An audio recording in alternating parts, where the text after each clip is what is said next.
Hello ladies and gentlemen, my name is Cade or Cadicus, and this is my Nintendo Switch review. I want to apologize in advance because I'm using my cell phone to record this, so my cell phone kind of shakes around a little bit. I do apologize for that. However, because my Switch is a half portable, half home console, that means that I have to have my camera non-stationary. I can't just plug it in somewhere or stick it somewhere and leave it. So let's start with the hardware review of the Nintendo Switch, and let me grab that just a second here. Okay, so here we go. I've got my Switch here. I've got it in portable mode, and I've got it on the home screen.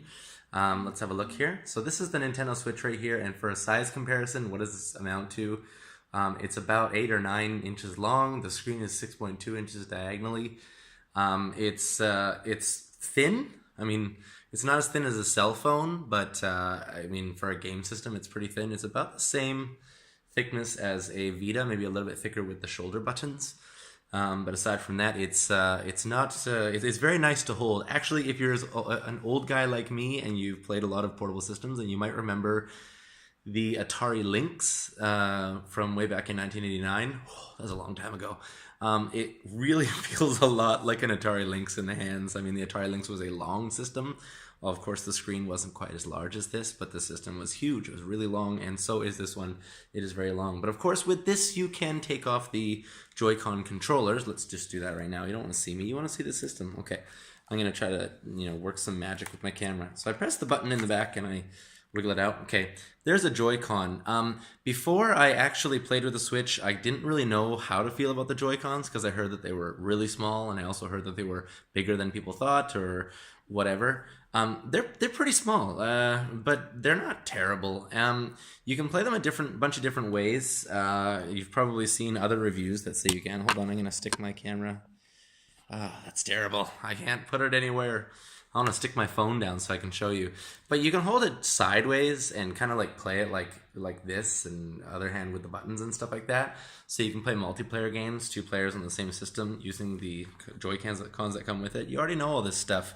You know that the system comes with this little Joy-Con grip right here, and you can plug the controllers into it. I will do that right now. Just give me a second here. Click. There's one. I'm surprised my Switch isn't going click, click every time I do it. Hold on a second here. Pulling that out, sticking that in here. Now, a lot of people opted to buy the Nintendo Switch Pro controller. So here's the 2 little Joy-Cons stuck inside of this little grip right here. And when I saw this grip, the Joy-Con grip in reviews or being introduced by Nintendo, I thought, kind of looks like so-so. But when I've actually been playing Zelda with it, of course I'm playing Zelda. When I've actually been playing with Zelda with it, it's really awesome. It feels really good in the hands. I didn't buy the Switch Pro controller, and I don't feel like I'm missing out at all. Although I will say that the buttons on the top here, the shoulder buttons, if you're the kind of person who likes to play with a finger on each, the top and the bottom, you're probably going to find that it's like not really convenient to do that way. And you will, especially in Zelda, have moments where you want to have one finger on that button and one finger on that button. So you'll instinctively hold it like this probably because of the narrowness of the top shoulder button. You'll instinctively hold it with one finger and try to press both of them, but you will get in moments, especially with the really hard boss fights of Zelda, where you want to move your fingers and have 2 of them on the top and bottom, and it's not the most ideal for that. That's probably where the Pro controller comes in. However, I found myself adjusting to the size of the controller, and over the dozens of hours that I've played Zelda already, God, I love that game. I would do a review for it, but I just wouldn't do any justice with my cell phone. But anyway, you'll find that you become totally adjusted to the Nintendo Switch Joy-Cons and the controller and whatnot, the Pro controller. Now let's talk about the hardware for a little bit. I'm gonna change my camera angle to the other side so that you can see things as I'm pointing at them. Again, I'm holding my phone, so I do apologize for the shakiness of this. Let's have a look on the other side, okay? Okay, so apparently I can't flip my camera around while I'm doing this. I can only take pictures. I can't actually flip my camera around while I'm doing this. That sucks. Ooh. Okay, so I'm gonna, if it constantly looks like I'm looking in that direction, it's because I'm looking at my picture, which looks like I'm not looking at the screen. I am. Okay, so we're gonna do one of my favorite things here. I'm gonna show you my TV right now. My TV is on my computer, like it's set to my computer right now. And I'm just going to stick the Switch inside the dock, like this. Just going to put it in the dock. Dink. I just dropped it inside, and if you watch my TV, I think it's going to do it. Yeah, my TV automatically switches over to the input with the switch. I think that's really cool. Personally, I like even if my TV is off because I've got it plugged in through HDMI. If I stick my switch inside the dock, it turns on my TV and it will change the input to the input. Can I breathe? To the input of the switch, just like that. So it's kind of cool. It's really convenient. I can be playing in the portable mode and then just put it right in the dock, and it automatically does everything for me. I don't have to change the inputs. I don't have to turn on the TV. Nothing. It does it all for me. If I sound winded, I perhaps am a little bit winded. I'm kind of a fat guy, so okay. So anyway, let's have a look at the performance of the Wii U. I'm just gonna take the Joy-Cons out of here and stick them in the Joy-Con grip. And then I'm going to give you a show of Zelda in motion. I will say for like battery life and stuff like that, I haven't tested it so much to see how well it does. I think that I get playing Zelda, which is pretty much the only game I've been playing, other than 1-2 Switch for like 1 minute or two. The battery lasts for about 2.5 hours. I mean, just like Nintendo said, and it's okay. I'm not usually away from the home so much, and I like to play Zelda on the big screen anyway.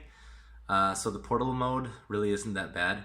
There are some slight gripes that people have, like you can't put the Switch into tabletop mode where you pull the tablet out and stick it on the table with a kickstand. You can't charge it at the same time as that because the charger's on the bottom. Wah, cry about it, whatever. I don't really care. I haven't found myself in so many situations where I need to be charging the Switch and playing in tabletop mode at the same time. What I can say is that slight little gripe or whatever that people have with it is nothing compared to the ability to actually take my home console outside with me in tablet or in portable mode and play games on the go.